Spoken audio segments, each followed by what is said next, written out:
E aí, pessoal, tudo bem? Sejam bem-vindos ao canal Química que não faz mal com o professor Walter Félix. Antes de tudo, eu gostaria de agradecer a você por estar aqui assistindo os nossos vídeos. Isso é muito importante para mim. Isso é muito importante para o nosso canal, que é um canal voltado para você que deseja aprender um pouco mais de química. Se você gostar do conteúdo do nosso canal, não se esqueça de deixar o seu like, não deixe de compartilhar os nossos vídeos, não esqueça de divulgar o nosso canal, ok? Muito obrigado!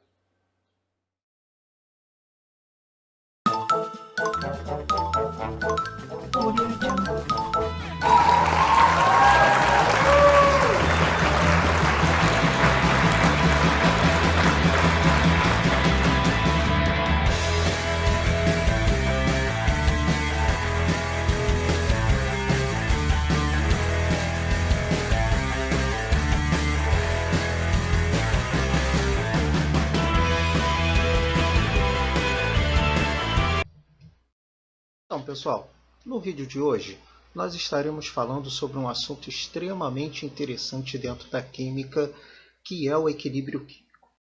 Se você nunca parou para imaginar isso, o equilíbrio químico faz parte do seu cotidiano.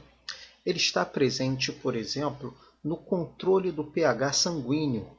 Ele está presente, por exemplo, na oxigenação das células.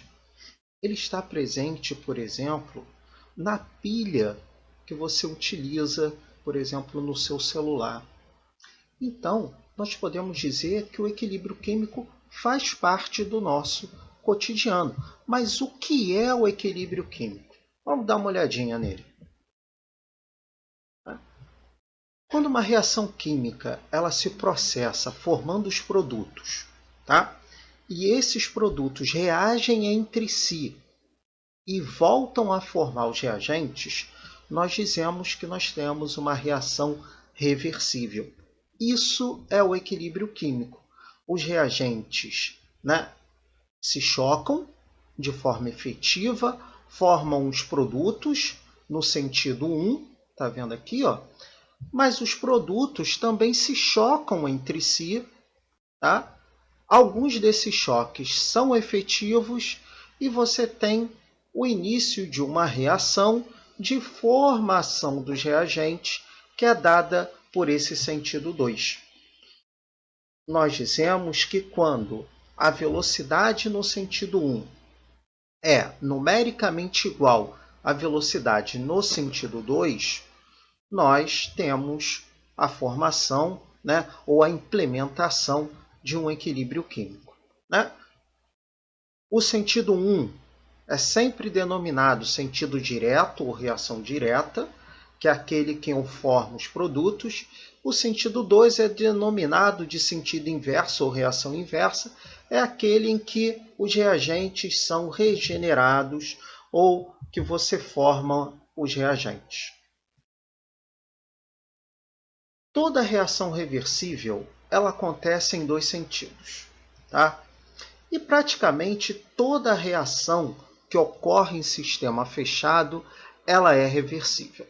A diferença entre uma e outra é sempre o grau de reversibilidade do sistema, que pode ser muito alto ou muito baixo, ou até mesmo relativamente mediano. No entanto, algumas reações têm um rendimento, para o sentido 1 extremamente elevado. Isso vai dizer que nós temos quase 100% de efetividade da reação, que é o caso das reações de combustão, que são consideradas basicamente irreversíveis. Vamos dar uma olhadinha nesse vídeo, que ele ilustra um pouquinho a ideia do equilíbrio químico na representação da evaporação da água. Tá? Observem aí.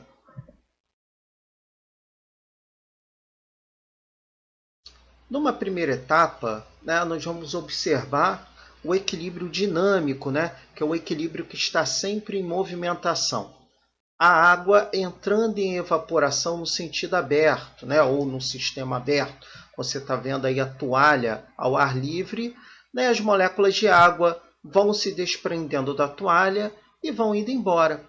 No entanto, se eu coloco esse mesmo sistema, né, num ambiente fechado, você vai ter a evaporação acontecendo ao mesmo tempo da condensação, como você pode ver aí na animação.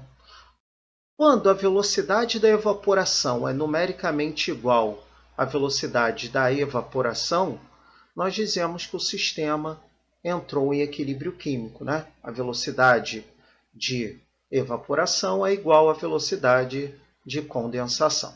Tudo bem? Então, vamos continuar.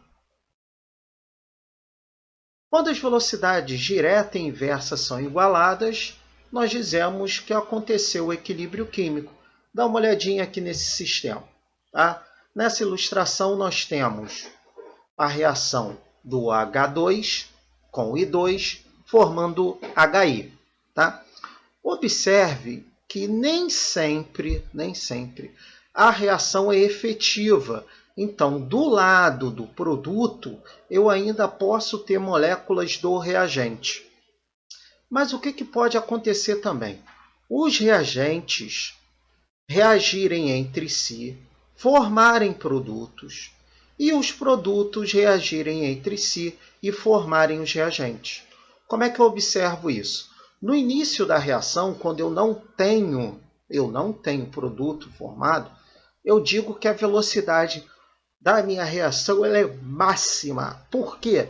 Porque eu tenho o choque exclusivamente de reagentes, H2 e I2 no nosso exemplo. Então, a velocidade começa alta e vai diminuindo com o passar do tempo. Quando eu começo a ter a formação de produtos e eles começam a reagir entre si, a velocidade de formação dos reagentes, que era zero, ela começa a crescer até chegar um momento em que as duas velocidades são iguais e aí eu tenho o equilíbrio químico. Tá? Vamos dar uma olhadinha nesse sistema AB fornecendo C e D. Tá? Aqui eu não tenho, observem só, tá? É concentração em função do tempo. Aqui eu tenho velocidade em função do tempo. Quando eu tenho concentração em função do tempo, o equilíbrio químico não é caracterizado por uma igualdade de concentração. Repara aqui que a concentração de A é diferente da concentração de B, que é diferente da concentração dos produtos D e C. Tá? Então, a igualdade de velocidade não tem a ver com concentração ou igualdade de concentração. Vamos dar uma olhadinha numa outra figura para representar isso. Tá? O equilíbrio químico, o ponto de equilíbrio, é aquele em que a velocidade inversa é numericamente igual à velocidade direta de formação, né, dos reagentes e produtos.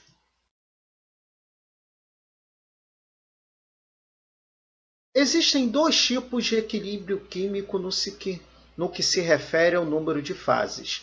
Eu tenho um sistema homogêneo, né, onde reagente e produtos apresentam uma única fase de agregação.